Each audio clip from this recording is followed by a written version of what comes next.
ఈరోజు దేవుని మాట ఫిలిప్పీలకు 4వ అధ్యాయం 19-20 వచనాలు. కాగా దేవుడు తన ఐశ్వర్యం చొప్పున క్రీస్తు యేసునందు మహిమలో మీ ప్రతి అవసరమును తీర్చును. 20వ వచనము. మన తండ్రి అయిన దేవునికి యుగయుగములకు మహిమ కలుగును గాక. ఆమేన్. ఈరోజు దేవుడు ఈ సమయంలో నీతో చెప్తున్న మాట, తన ఐశ్వర్యము చొప్పున క్రీస్తు యేసునందు మహిమలో మీ ప్రతి అవసరమును తీర్చును. నువ్వు వాక్యం వింటున్న నువ్వు, నేను, మనందరము ఏ అవసరం కలిగి ఉన్నామో, ఏది తక్కువగా ఉన్నదో, ఏది మనకి లోటుగా ఉన్నదో, ఏ అవసరము చేత ఇబ్బంది పడుతున్నామో, ఆ అవసరము తీరక సతమతమవుతున్నామో, ప్రియమైన దేవుని మాట వింటున్న నా సహోదరి సహోదరులారా, దేవుడు చెప్తున్న మాట, తన ఐశ్వర్యము చొప్పున, దేవుడు ఐశ్వర్యవంతుడు, ఘనమైన దేవుడు, బలమైన దేవుడు, గొప్ప దేవుడు. ఆయన దగ్గర ఇది ఉంది ఇది లేదు అనడానికి ఏమీ లేదు. సర్వము సమృద్ధి కలిగిన దేవుడు. ఆ దేవుడు చెప్తున్న మాట, తన ఐశ్వర్యం చొప్పున క్రీస్తు యేసునందు మహిమలో మీ ప్రతి అవసరమును తీర్చును. దేవుడు ప్రతి అవసరత తీరుస్తానంటున్నాడు.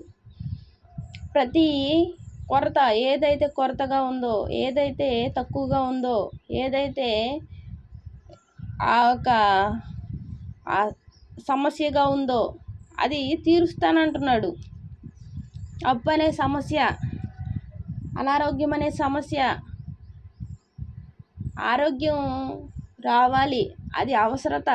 ఆరోగ్యము రావాలి అని కోరుకుంటాము, అది అవసరమైనది. ఇలాగా రకరకాల అవసరాలు కలిగి ఉంటాము. అవన్నీ దేవుడు తీరుస్తానని చెప్తున్నాడు.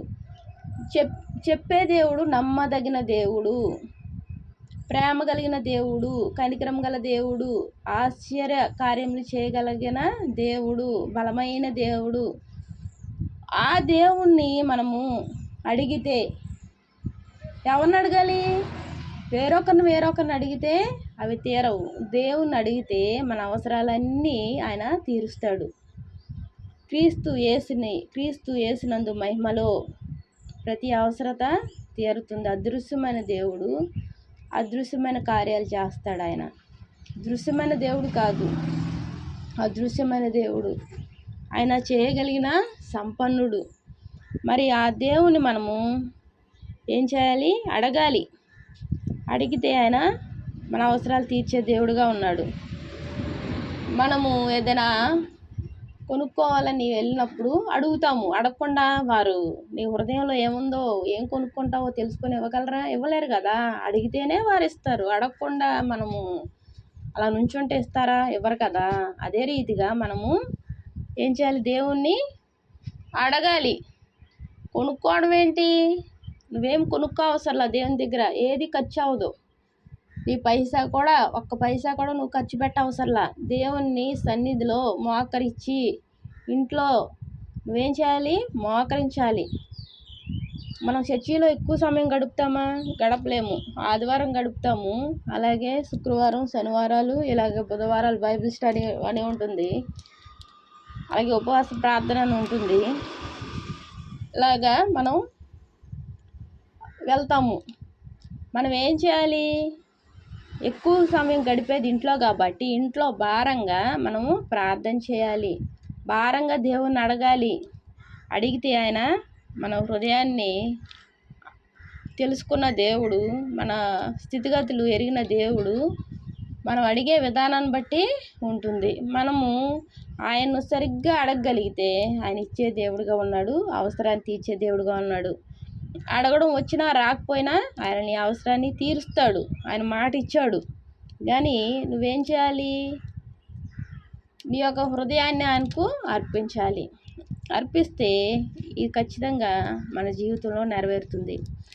మన తండ్రి అయిన దేవునికి యుగయుగములకు మహిమ కలుగును గాక. ఆమేన్.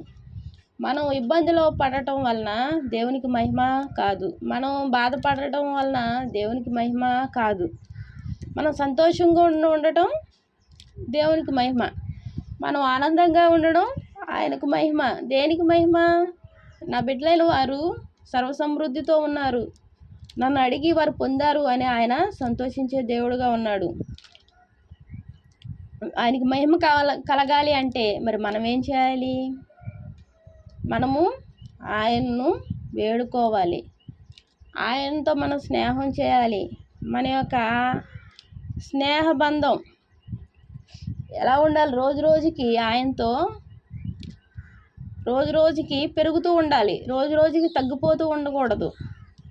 ఆ ప్రేమ స్వరూపునితో మన యొక్క ఆత్మీయ జీవితం రోజు రోజుకు స్థిరమైన పునాది కలిగినదే, రోజు రోజుకు అభివృద్ధి చెందుతూ ఉండాలి ఆత్మీయ జీవితం. అలాగే అలా కాకుండా రోజు రోజుకు పునాదులు కదిలిపోతూ రోజు రోజుకు తక్కువైపోతే ఏమవుతుంది? ఈ వాక్యం మనం పొందలేము. నా ప్రియమైన సహోదరి సహోదరులారా, మనం ఎంత స్థిరమైన పునాది మనము వేసుకుంటామో అది ఎవరు వేసుకోవాలి? ఆయన కృప ఉంటుంది, మనము వేసుకోవాలి, పునాది వేసుకోవాలి, ఆ పునాది మీద నిలబడాలి. స్థిరమైన బండ ఆయన. ఆ స్థిరమైన బండ వైపు చూస్తూ మన అడుగులు కూడా స్థిరంగా నిలిపి, ఆయన ఆత్మీయ జీవితంలో స్థిరంగా నలిపి రోజు రోజుకి అభివృద్ధి చెందుతూ ఉంటే పోయే ఒక్క అవసరము మనకు కనపడదు. ప్రతి అవసరము తీర్చబడుతూ ఉంటుంది. ఇది అవసరం, మాకు ఇది అవసరం అనే మాట ఉండదు, అనే అనుభవం ఉండదు. ఎందుకంటే ప్రతి అవసరత దేవుడు తీరుస్తూ ఉంటాడు. మనకు తెలియకుండానే అవసరత తీరిపోతుంది. దేవునికి వందనాలు. ప్రార్థన చేసుకుందాం. మహాప్రేమ గల తండ్రి, కృపగల నాయన, నీకెన్నో వందనాలు, స్తోత్రాలయ్యా.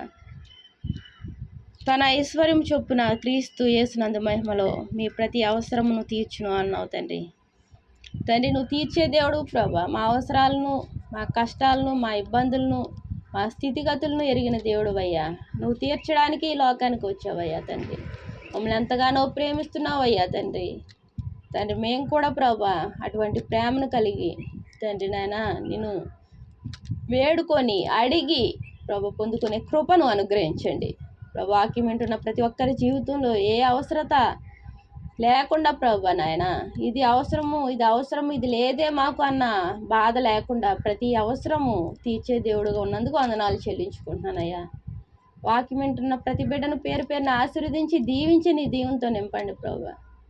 కృపగల దేవా, నువ్వు సహాయం చేస్తున్నందుకు వందనాలు చెల్లించుకుంటూ నా ప్రభుని ప్రియరక్షకుడు అయిన యేసుక్రీస్తు వారి నామంలో అతి వినయంగా బ్రతిమలాడి వేడుకుంటున్నాను తండ్రి. ఆమేన్. అందరికీ ప్రైజ్ ది లార్డ్.